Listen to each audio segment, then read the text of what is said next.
Only hardcore WWE fans will understand all these jokes, especially the ones at the very end. But don't worry, I'll explain them. This first one though is hilarious if you understand it. Before the 2017 Battleground pay-per-view, the New Day were in the ring with their opponents, the Usos. Big E wanted to let Jimmy and Jay know what they were coming for and said this. We want that gold, sucker, and that battleground. We're coming for you. Usos. What was Big E really gonna say? Well, watch this clip. We take what we want, and after we take Lex Luger and the Giant, we want the gold, sucker. Hulk Hogan, we coming for you. While recovering from an injury, CM Punk decided to take up commentary. If you knew anything about the best in the world, then you knew he was gonna make some inside jokes while commentating. See if you understand this one. You know, I was the king of the ring too, guys. Did you know that? I don't have you on my list of past winners. Yeah, I won the tournament we had in Rio de Janeiro. Oh, really? Yes. Of course, CM Punk never won King of the Ring. The joke Punk was making has to do with the origins of the Intercontinental Championship. The story that WWE told was that Pat Patterson became the first Intercontinental Champion in 1979 after winning a tournament in Rio de Janeiro. In reality, there was no tournament and the whole thing was made up, just like CM Punk saying he won the King of the Ring. 8 days before they fought at Crown Jewel, LA Knight and Roman Reigns met in the ring for a contract signing. During the signing, LA Knight said, Because while you failed over and over again, while you were busy doing suffer and succotash, LA Knight was referring to one of the cringiest things Roman Reigns has ever had to do. Back in January 2015, Roman Reigns confronted Seth Rollins on SmackDown and dropped this infamous line. You are a sniveling little suck-up sellout full of suffering succotash, son! When the Usos and the New Day faced off in a wrap-off, you knew things were gonna get heated. However, I don't think anyone expected this. hey, Big E, let's just keep it PG. You know what's good. Just don't get all rated R like your boy Xavier Woods. Here's where things get spicy. In January 2017, private photos of Paige leaked online. Some of them showed her and Xavier Woods doing some, well, R-rated stuff. On the topic of rap battles, listen to this shot John Cena took at The Rock and see if you understand the reference. And after April 1st, you won't be making no more movies. You gonna need surgery on your face just like you had it on your boobies.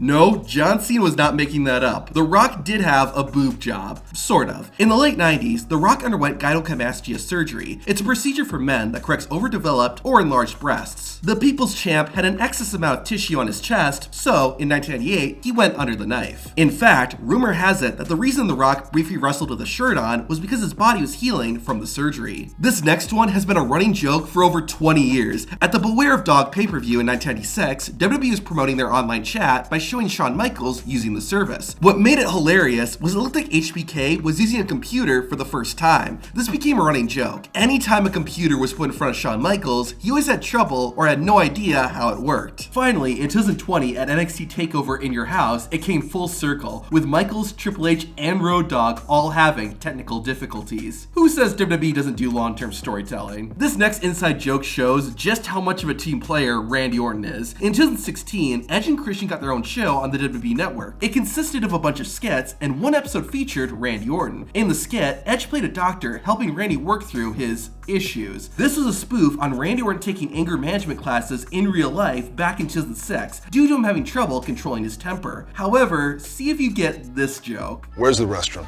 It's just down the hall on the right. Is this yours? Yes. Would this be considered a purse? It's a man purse.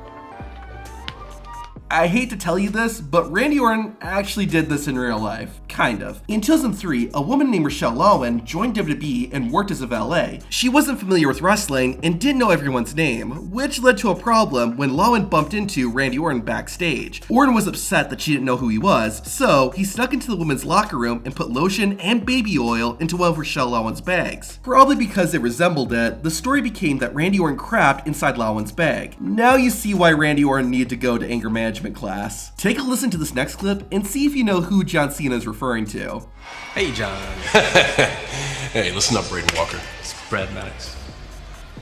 Don't remember Braden Walker? I can't blame you. In 2008, a wrestler debuted on the ECW brand named Braden Walker. He had previously wrestled for WWE's rival, TNA, under the name Chris Harris. Walker debuted on July 8th, wrestled 2 matches, and was released on August 7th, making him one of the most obscure WWE wrestlers of all time. In 2011, as part of a storyline, Vince McMahon was relieved of his duties and Triple H took control of WWE. However, things turned to chaos under the game's leadership. This led to a vote of no confidence by the majority of wrestlers and staff, and they all walked out. Booker T was doing commentary and walked out as well. Later that week on SmackDown, Michael Cole called Booker out on it, and Booker T's response was interesting. Booker, you said that this whole walkout was orchestrated by this small group of people, yet so. you walked out as well, so you're a follower. Let me tell you, I had nothing to do with that. I'm totally neutral. I had to go to the bathroom. I thought the show was over with. I had nothing to do with that, okay? Leave me out of it. Booker's response is based on something that happened in real life. The 2011 Elimination Chamber was the first time Booker T did commentary at a pay-per-view. The 5-time WCW champion didn't prepare himself for the nearly 3-hour event and had to get up in the middle of a match and go to the bathroom. At least Booker learned his lesson and waited until after the show the next time he had to go. John Cena is just full of obscure references. Towards the end of 2011, Kane returned to WWE and attacked Cena. The next week, John addressed it and said this.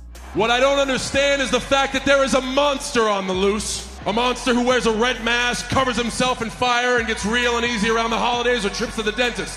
There are actually 2 jokes hidden in that line. The first about Kane getting uneasy during trips to the dentist is a reference to Kane's original WWE character. In 1995, Kane debuted as Isaac Yankem, DDS. The character is Jerry Lawler's private dentist, and his appearance and entrance music were all based on that gimmick. Now, Cena's second line about Kane getting uneasy around the holidays is even more obscure. Very early in Kane's career, before he was signed by WWE, the Big Red Machine wrestled for a small company called USWA. While there, Kane briefly played a character called the Christmas Creature. The persona was short-lived, making John Cena's reference even more obscure. On Raw in 2014, Christian was wrestling a match against Jack Swagger. During it, JBL made this comment about Captain Charisma. Christian's got a nice face. A good face for the Compared to what? A Moai statue on the Easter Island?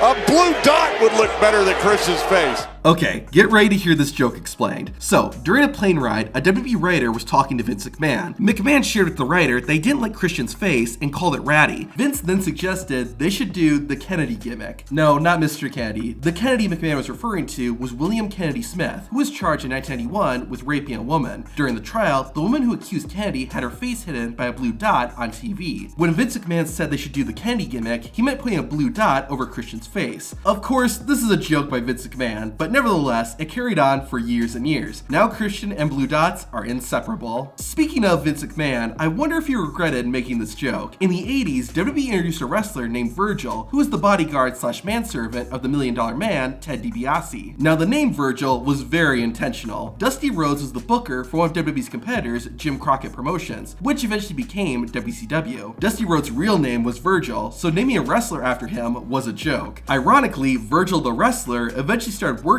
for WCW, where the joke was kept alive. However, instead of being called Virgil, he was called Vincent, which was of course a jab at Vince McMahon. WCW eventually went even more direct with it and simply referred to Vincent as Vince. Then, McMahon's son got in on the joke too, when Vince was renamed to Shane. I guess the real Vince and Shane got the last laugh though when they bought WCW. Funny enough, this sort of thing would happen again years later. In 2004, Simon Dean made his WWE debut. The name Simon Dean was a joke made at the expense of a former WWE wrestler. Dean Malenko was a retired wrestler and worked as an agent at the time. Malenko's real name is Dean Simon, so as a joke, his name was flipped around and given to Simon Dean. Now, to learn the secret of how WWE set Kane on fire, watch this video.